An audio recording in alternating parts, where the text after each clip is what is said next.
Muy buenas noches, amigos televidentes y amigas televidentas. De nuevo, su servidor Jorge Borges Rodríguez, con el gusto de siempre, grabando un video para ustedes y agradeciéndoles la atención que le presten, ¿verdad? Bien, miren, vamos a hablar ahorita de algo que causó mucho ruido alrededor de algún comentario presidencial eh, respecto a las clases medias, ¿verdad? Bien, miren, desde luego es algo que es todo un acontecimiento histórico el desarrollo de estas clases que no eran ni el proletariado ni la burguesía. Esto eh, altera pues, ciertas concepciones brillantes de Carlos Marx acerca de la mecánica de la historia, pero pues hay que aceptar que estas cosas acontecen. Miren, en Guadalajara teníamos un buen grupo que se formó alrededor del doctor Pedro Uribe, teníamos un grupo de personas que alrededor del doctor Pedro Uribe que trataba de formar aquí, de formar en Guadalajara un centro de estudios de lo que ya era famoso en el mundo como marxismo analítico. Marxismo analítico es más o menos esto, es aplicar, extraer, esto se aclaró una vez, creo que lo aclaró su creador, extraer la matemática de los textos clásicos de Marx y bueno, darle una visión moderna a esto. El creador fue un economista japonés, Michio Morishima, que formó ese grupo alrededor de la Escuela de Economía y Ciencia Política de Londres. En Inglaterra fue esto, con muchas cosas que han pasado ahí en Londres, ¿verdad? Bien, o en Cambridge, o todo eso. Bien, entonces, ¿qué tenemos?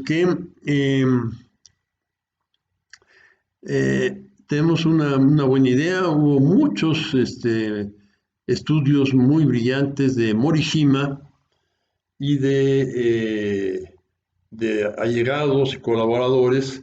Se publicaron durante mucho tiempo allí en la escuela de Londres y bueno, fueron muy, muy resonados en todo el mundo. Yo ahora soy escéptico, ¿verdad? De que en las ciencias sociales se pueda modelar las cosas matemáticamente. La matemática es valiosísima para aplicar las ciencias sociales, pero es difícil esto. Otra cosa pues ya en aquel tiempo yo pensaba es que tú no puedes, en una ciencia social no puedes manejarte todo el tiempo dentro de ella. Tarde o temprano agarras de otra, ¿no? En particular, la, este, el marxismo pretendía modelar la historia y bueno, no, la historia es otra cosa además de la economía. O sea, a partir de la economía Marx pensaba modelar la historia.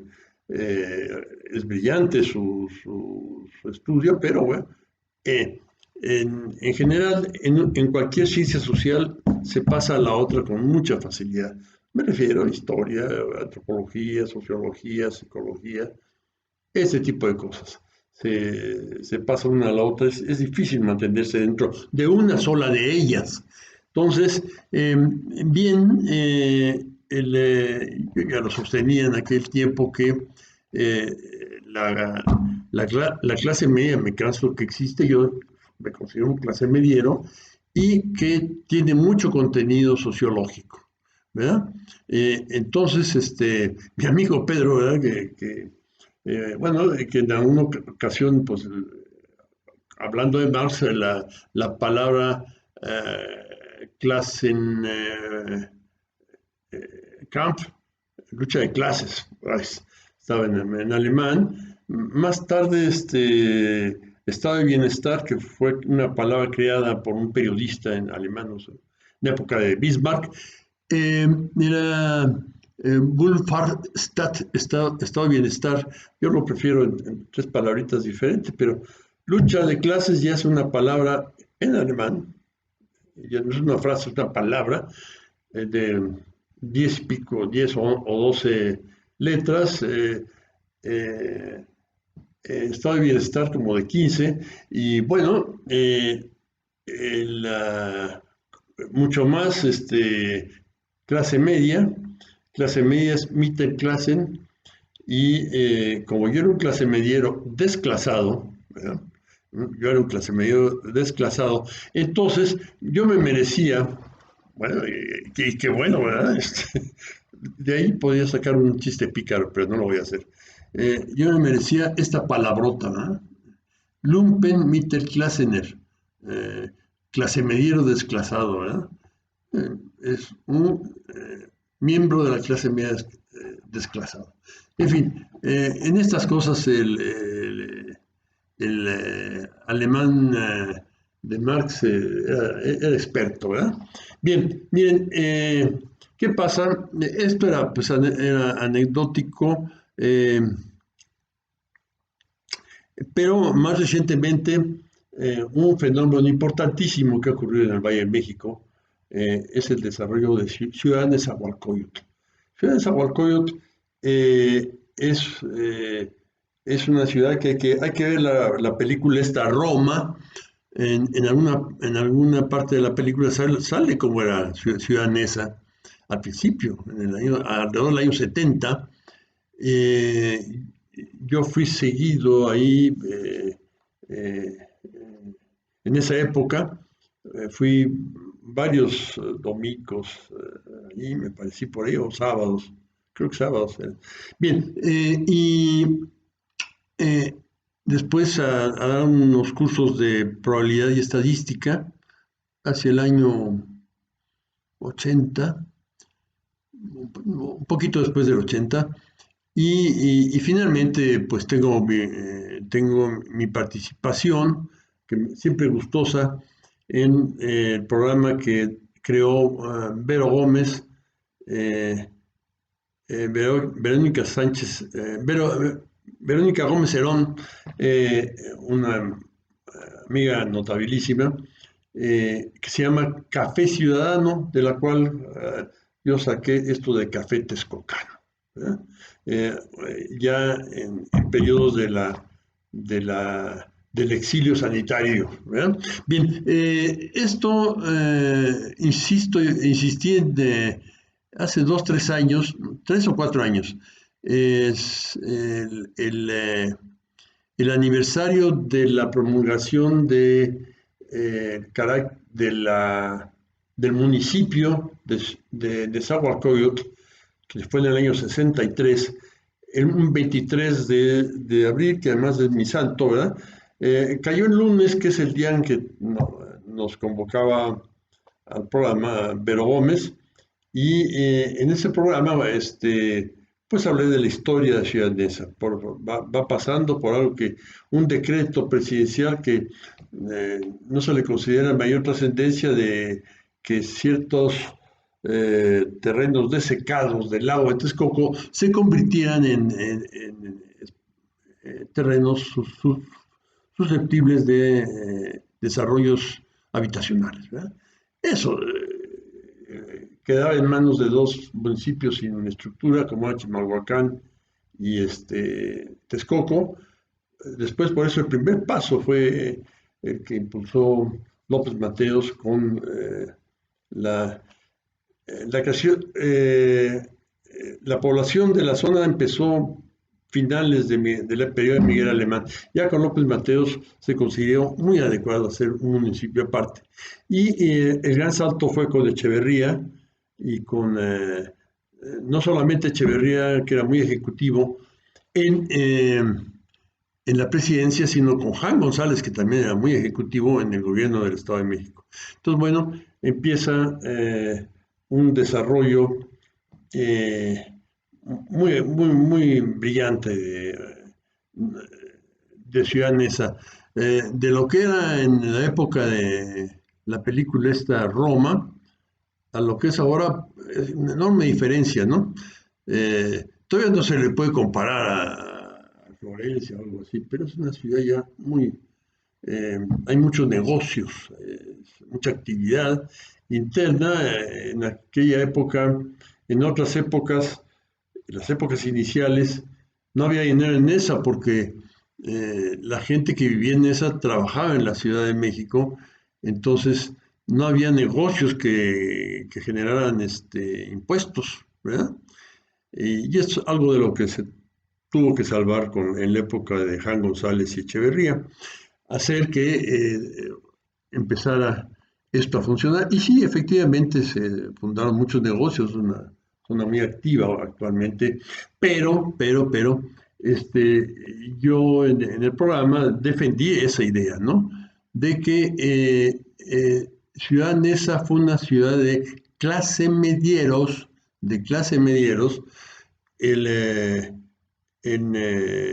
aunque fueran pobres, aunque fueran pobres, los primeros que llegaron, los bisabuelos de los jóvenes de ahora, de la ciudad, los que llegaron muy probablemente con zapatos y vestimentas muy rudimentarias, probablemente eh, de zonas rurales muy pobres. Algún oaxaqueño de ahí, de Ciudad Neza, de origen oaxaqueño, decía que Oaxaca hay 8 regiones dentro del estado, pero hay que considerar también a Ciudad Neza como otra región de Oaxaca. No lo es solamente de oaxaqueños, hay mucha gente de muchas partes. Pero el hecho es eso, era campesinos que aprenden a la cuestión de la construcción y luego dice, bueno, si me dan terreno, yo ahí me si tengo acceso a un terreno, aunque lo tenga que ir pagando muy de poco en poquito, ahí voy a poner, fincar un patrimonio para mis hijos. Creo que es lo que es distintivo de la clase media. Independientemente que ya esté rozando ingresos muy altos o que esté apenas arrancando, un clase mediero es una persona cuyo cuyo preocupación familiar le resulta central. Es un tipo que vuelca sus afanes en formar un patrimonio para los suyos, para su familia, sus hijos, sus nietos, etcétera. Tener ahí una propiedad, una, una casa, ¿verdad? O un edificio, lo que sea. Esto es muy importante y yo considero que es la esencia de la clase media. Por lo tanto, los clase medieros, pues somos esencialmente gentes con aspiraciones realizadas en mayor o menor grado, pero aspiraciones, sueños, ¿verdad? Estos que llegaron a Ciudad Neza lo tenían y se quedaron y se esforzaron y se iban a la Ciudad de México. A la Ciudad de México me refiero, sería Iztapalapa, Capozalco, Vallejo, Tlanepantla, también en el Estado de México, Naucalpan, a trabajar en las industrias, y que era 2 horas de ida, 2 de regreso, más las 8 de trabajo. El esfuerzo es muy grande y no se contabilizaba su producción como producción de Ciudad Neza. Esa fue una evolución que tuvieron que tener los políticos, que era mucho de la producción, no se producía en Neza, se producía en otras partes del Valle de México. Bien, y esto hace muy valioso al netzahualcoyense, o netzeño, como le llaman también. Y yo defiendo mucho esta característica aspiracional del clase mediero. ¿Ven? Igual que ya superada la adolescencia y la juventud temprana, pues los grupos de amigos sentíamos gran simpatía por nosotros mismos en esa época y hablábamos de pues, las aspiraciones que nos daba en esa época ver a Sofía Loren, ¿verdad? Sobre todo en aquella película en que sale eh, con la blusa mojada, ese tipo de cosas. Bueno, en cierta manera es parte de nuestra autoeducación, y de estar aspirando a cuestiones de carácter de estatus social, no es negativo. Y pues, bienvenido que sea una clase que anda con aspiraciones, ¿verdad? Eh, y, y entonces esto que poner aspiracionista como un defecto, yo no lo considero así. Es otra cosa que entonces estoy difiriendo de lo que oí que era la crítica del señor presidente hacia esa clase media. Esa clase media es importantísima en en la, en el desarrollo que tuvo la sociedad en la segunda mitad del siglo XX. La primera también. ¿No? Bueno, esta es mi objeción a las expresiones del señor presidente.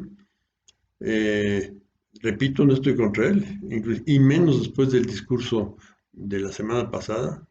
Fue brillante ese discurso y todo un programa de acción en política internacional. Entonces, pero lo que considero criticable, lo critico. Muchísimas gracias. Nos vemos en el próximo video, ¿verdad? Hasta la próxima.